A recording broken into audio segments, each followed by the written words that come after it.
Hello everyone and welcome back to Rayan Daily English, where learning English is easy and fun. I'm Emily. And I'm Tom. Hi, Emily. How are you today? Hi, Tom. I'm doing great. Thank you. Feeling very happy to be here with all our amazing listeners. How about you? I'm fantastic too. It's always a good day when we get to talk about English and help our friends learn. So, Emily, what are we talking about today? It's a very important topic, right? Oh, it's super important, Tom. Today we are talking about how to answer the question, tell me about yourself. It can be a little tricky sometimes, but we're going to make it easy and fun. Yes, it's a question we hear a lot in many different situations, from new friends to job interviews, and it can feel a little bit scary. But don't worry, everyone. We are here to help you. Exactly. Before we start, please remember to like this episode, share it with your friends who are learning English, and subscribe to our channel if you haven't already. It helps us a lot. Yes, please do. Your support means the world to us. And now, let's dive in. Emily, where do we start with Tell Me About Yourself? Okay, so first, let's talk about the classic way to answer tell me about yourself. This is good for more formal situations like school or a meeting. It's like a simple plan. A plan. I like that. So what's the plan? Well, you start with your present. Say your name, what you do, or what you study. Simple things like, "Hi, my name is Tom and I'm an English teacher." Yes, exactly. Good job. Then you talk about your past. What did you do before? What did you study? A little bit about your experience.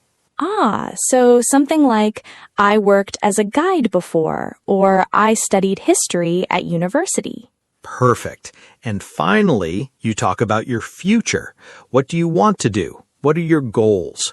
This shows you have plans, like I want to help more people learn English, or I want to travel the world. Yes, Tom, you got it.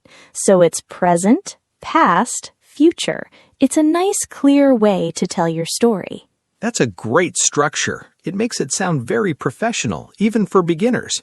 Now, Emily, what about a super simple and safe version for our beginner friends? Sometimes less is more, right? Oh, absolutely, Tom. For beginners, we want to keep it short and sweet. The goal is to feel comfortable saying something, not to say everything. Yes. So maybe just your name, where you are from, and one hobby or something you like to do. That's perfect. So, my name is Tom. I am from a small town. I like to read books. That's very easy to remember. Yes, and you can smile. It shows you are friendly. You can say, "Hello, my name is Emily. I am from a small town. I like to walk in the park." See? Short and clear. I think that's great for anyone feeling a little shy. Just a few sentences and you've introduced yourself clearly. No pressure to say too much. Okay, Emily, let's talk about a more specific situation, job interviews. This one can be tricky, but it's super important to make a good impression fast. Oh yes, job interviews. This is where tell me about yourself is almost always the first question. It's not really about your whole life story here. No, not at all. It's about how you're a good fit for the job. So you need to talk about your skills and your experience that are good for that job. So you should think about the job first. What do they need? Exactly. Think about the job description. Pick one or two things you are good at that match the job. For example, if the job needs someone good with computers, you say, I am very good with computers. And maybe a little about what you did before if it's related to the job. Yes, like, I worked as a secretary for 2 years and I learned a lot about organizing. Keep it short, focused on the job, and positive. So it's like a mini advertisement for yourself for that specific job. I like it. Now, what about when you meet new people, Emily, in casual conversations? This is different from a job interview, right? Very different, Tom.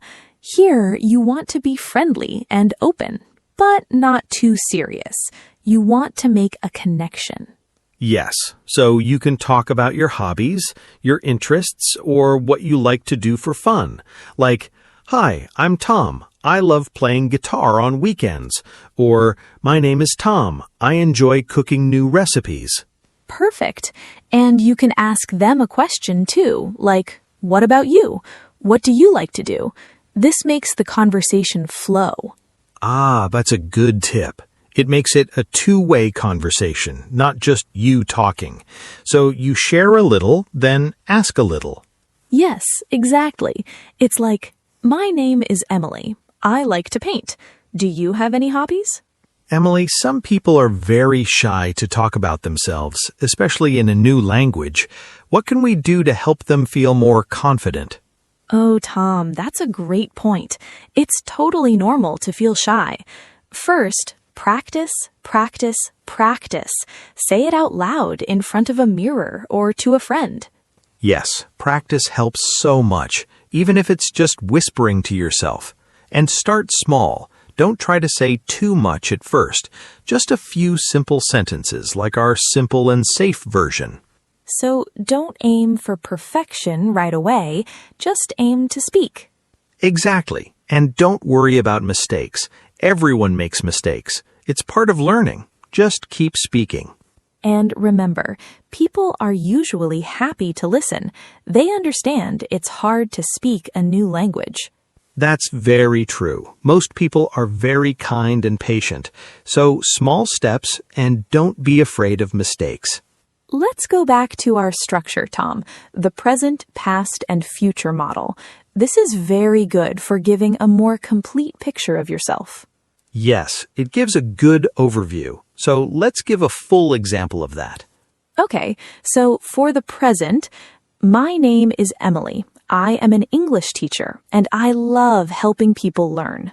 Good. Now the past. I studied literature at university, and after that, I worked in a library for a few years. And the future. Now, I want to create more fun lessons for our channel and travel to new countries to learn about other cultures. Wow, that's a great example, Emily. It tells a whole story in just a few sentences. It's clear and it covers different parts of your life. Yes, it helps people understand who you are, where you come from, and where you are going. It's a very strong way to introduce yourself. So, Emily, sometimes when you introduce yourself, you want to make it a little more interesting, right? Not just plain facts. Oh, yes. I love when people share a fun fact. It makes them feel more real and friendly. Me too. So you can add one small interesting thing about yourself, like a hobby that is a little different or something funny that happened. Like, I can juggle 3 apples. Or, I have a cat with 3 different colors. Yes, something like that. Or, I love collecting old stamps. Or, I once met a famous singer. Just one small thing. That's a good idea. It makes you memorable, and it can also start a new conversation topic. Exactly. So you can say your name, what you do, and then a fun fact about me is, and share something cool. It's great for casual settings. Okay, Tom, let's talk about some things to avoid when answering "Tell me about yourself." What are some common mistakes? Good point, Emily. We want to help our listeners avoid these. Mistake number 1, talking too much. Sometimes people talk for a very long time. It's better to be short and clear. Less is often more. Yes, keep it concise. What's mistake number 2? Mistake number 2, not practicing. If you don't practice, you might feel lost when someone asks you. Practice makes it easier. That makes sense. Practice in front of a mirror or with a friend. Mistake number 3? Mistake number 3, being too negative. Don't complain or say bad things about yourself or your old jobs. Keep it positive. Always positive. Good advice. Mistake number 4? Mistake number 4, giving too much personal information. You don't need to tell your whole life story or very private things, especially to new people. Keep it general and appropriate. Yes, keep some things private. And finally, mistake number 5. Mistake number 5, not thinking about who is asking. Your answer for a friend is different from your answer for a job interview. Think about the situation. Ah, yes, that's so important. Adjust your answer to the situation. Great tips, Emily. One of the best ways to learn is to hear real examples from native speakers, right? For pronunciation and natural flow. Absolutely. Listening is key. So let's give some examples that our listeners can hear and maybe even try to repeat in their minds. Yes, so imagine someone asks me, "Tell me about yourself." I could say, "Well, I'm Emily. I love teaching English and helping people around the world. I enjoy reading and spending time with my family." Simple, right? Very natural. Or for a slightly different one, I could say, "My name is Tom. I work in education. In my free time, I like to play sports and explore new places." And you can vary it if someone asks in a more formal setting. "I'm Emily, and I've been an educator for several years, focusing on language learning. My passion is creating accessible content for students of all levels." That sounds very professional, Emily. Or for a more casual one, "Hey, I'm Tom. I'm a big fan of old movies. I also love to cook, especially on the weekends." Those are great examples. Listeners, pay attention to how we speak, the intonation, and try to understand the meaning from the context. Emily, it would be really nice for our listeners to hear your personal English story. How do you introduce yourself today? How did you get here? Oh, that's a sweet idea, Tom. My English story. Well, when I started learning English, it was hard for me to say even my name clearly. I was very shy. I can imagine. It's a new sound, new words. Yes, but I practiced every day. I listened to English songs and watched short videos. Slowly, I started to feel more comfortable. My first "tell me about yourself" was probably just, "My name is Emily. I am a student." Very short. And now look at you. Yes. Now, when someone asks me, "Tell me about yourself," I usually say, "I'm Emily, and I'm passionate about language education. Outside of work, I enjoy painting and taking long walks in nature." Wow, that's a beautiful and confident introduction, Emily. It shows your journey. Thank you, Tom. It just shows that with practice, anyone can go from shy to confident. It takes time, but it's worth it. Well, Tom, this was a fantastic episode. We covered so much about answering "Tell me about yourself." Yes, it was great, Emily. I hope our listeners feel more prepared and confident now. I hope so too. Remember, everyone, practice makes perfect, or at least practice makes it easier. And like this episode, it helps us know you enjoy our content. And please share this episode with anyone who is learning English. Finally, leave a comment below and tell us, what is one fun fact about you? We'd love to hear from you. Yes, tell us something interesting. We love reading your comments. Thank you for listening, everyone. Keep practicing your English. Bye-bye, everyone. Have a great day.